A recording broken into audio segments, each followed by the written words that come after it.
Voilà, dans le cadre du débat ce matin sur la désindustrialisation, on a insisté sur les enjeux géopolitiques de cette désindustrialisation, c'est-à-dire cette perte de souveraineté que l'on a constatée pendant la crise, mais qui en réalité était antérieure. Perte de souveraineté veut dire difficulté à avoir accès à des produits stratégiques, comme par exemple les principes actifs pour les médicaments. Ces enjeux géopolitiques, il faut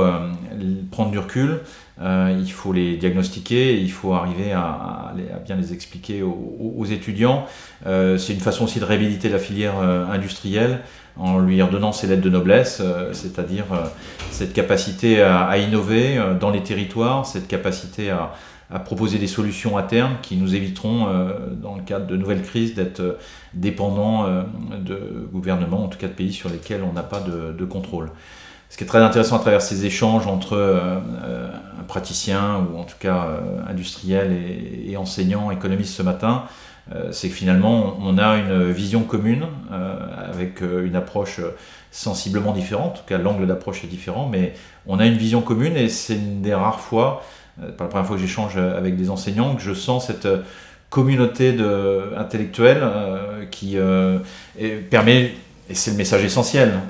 d'effacer cette frontière qui existe souvent entre le monde privé et le monde public, entre les enseignants et puis le monde de l'entreprise. Et je vais conclure en vous renvoyant aux 100 mots de l'entreprise que j'ai publié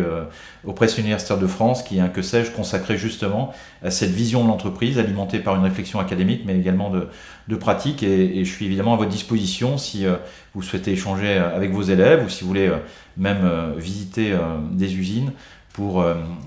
contribuer à effacer cette frontière. C'est un enjeu déterminant d'effacer cette frontière entre entreprise et monde de l'enseignement, même si je sais qu'il y a du travail, compte tenu d'une certaine culture anticapitaliste qui peut exister, mais je veux vous rassurer, les patrons ne sont pas tous des capitalistes, ce sont aussi des acteurs responsables et qui essaient de réfléchir, comme j'en ai eu l'occasion aujourd'hui, grâce à des échanges avec les enseignants. Super.